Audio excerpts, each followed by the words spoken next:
국민의힘은 특별감찰관 추진을 두고 친한계와 친윤계의 내용이 격화하고 있는 가운데 한동훈 대표와 추경호 원내대표가 이견 노출 이후 처음 나란히 공식 행사에 참석했습니다. 민주당은 국정감사 막바지까지 김 여사를 정조준하며 공세 수위를 끌어올리는 모양새입니다. 국회 취재기자 연결해서 알아보겠습니다. 정인용 기자, 여당의 분위기부터 전해주시죠. 네, 여당은 대통령 친인척을 관리 감찰하는 특별감찰관 추진을 둘러싸고 내부 갈등이 좀처럼 정리되지 않는 모습입니다.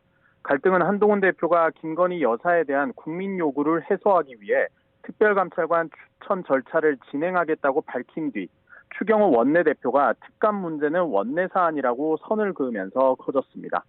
여기에 한 대표가 다시 당대표는 당무를 총괄한다고 반박하고 친윤계와 친한계가 설전을 벌이며 불길은 더 번졌습니다. 논란이 불거진 이후 처음으로 함께 참석한 공개 일정인 박정희 전 대통령 추도식에서도 한 대표는 변화를, 추 원내대표는 상대적으로 통합에 방점을 찍었는데요. 들어보겠습니다. 박정희 전 대통령께서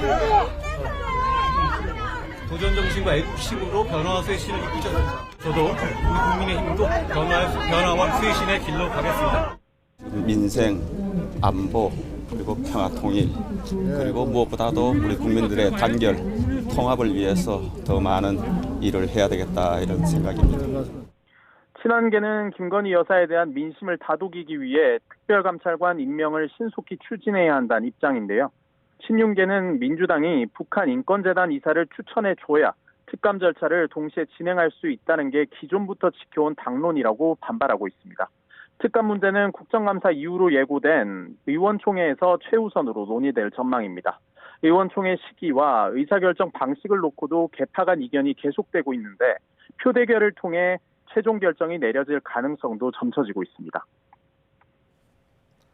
네, 민주당 상황도 알아보죠.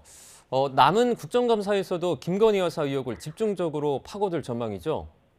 네, 그렇습니다. 지난 7일부터 시작된 국정감사는 운영위 등 겸임 상임위를 제외하면 대부분 종료됐습니다. 민주당은 다음 주 막바지 국감에서도 공천 개입과 대통령 관조공사 등 김건희 여사 관련 의혹을 집중 공략한다는 방침입니다. 특히 특감이 끝난 직후인 다음 주 토요일에는 김 여사를 규탄하는 범국민 집회를 열어 대국민 여론전에도 나서겠다고 벼르고 있습니다. 또 국감에서 불거진 의혹까지 총망라에 발의한 김 여사 특검법을 다음 달 14일 국회 본회의에서 통과시킬 거라고 압박의 고삐를 조이고 있습니다. 이런 가운데 이재명 대표는 오늘 박단 대한전공의협의회 비상대책위원장과 의료공백 문제를 논의하기 위해 비공개로 만났습니다. 조승래 수석대변인은 서면 브리핑에서 회동은 1시간 반 정도 이어졌고 2025학년도 의대 증원 백지화라는 입장에 변화가 없음을 박 위원장이 분명히 했다고 전했습니다. 이 대표도 모든 가능성을 열어두고 논의해야 한다고 공감을 표하며 정부의 전향적인 태도 변화를 촉구했다고 조 수석대변인은 덧붙였습니다. 이 대표는 박 위원장 회동 전 국회에서 기자들과 만난 자리에서도 비슷한 입장을 나타내는데요. 함께 들어보겠습니다. 일단 이 문제를 풀기 위해서는 대화가 어떻게든 시작돼야 되는데 전공의들 입장이 매우 중요한 것 같습니다. 특정 의제를 제외하면 대화에 참여하기가 참 어렵습니다. 앞서 대한의학회 등이 협의체 참여 의사를 밝힌 가운데 국민의힘은 다음 주 협의체 출범을 목표로 하고 있습니다. 아직 야당은 협의체가 대한의사협회와 전공의 단체 참여를 전제로 가동돼야 한다는 입장인데 이 대표와 박 위원장 만남이 추후 변수로 작용할지 주목됩니다. 지금까지 국회에서 YTN 정인용입니다.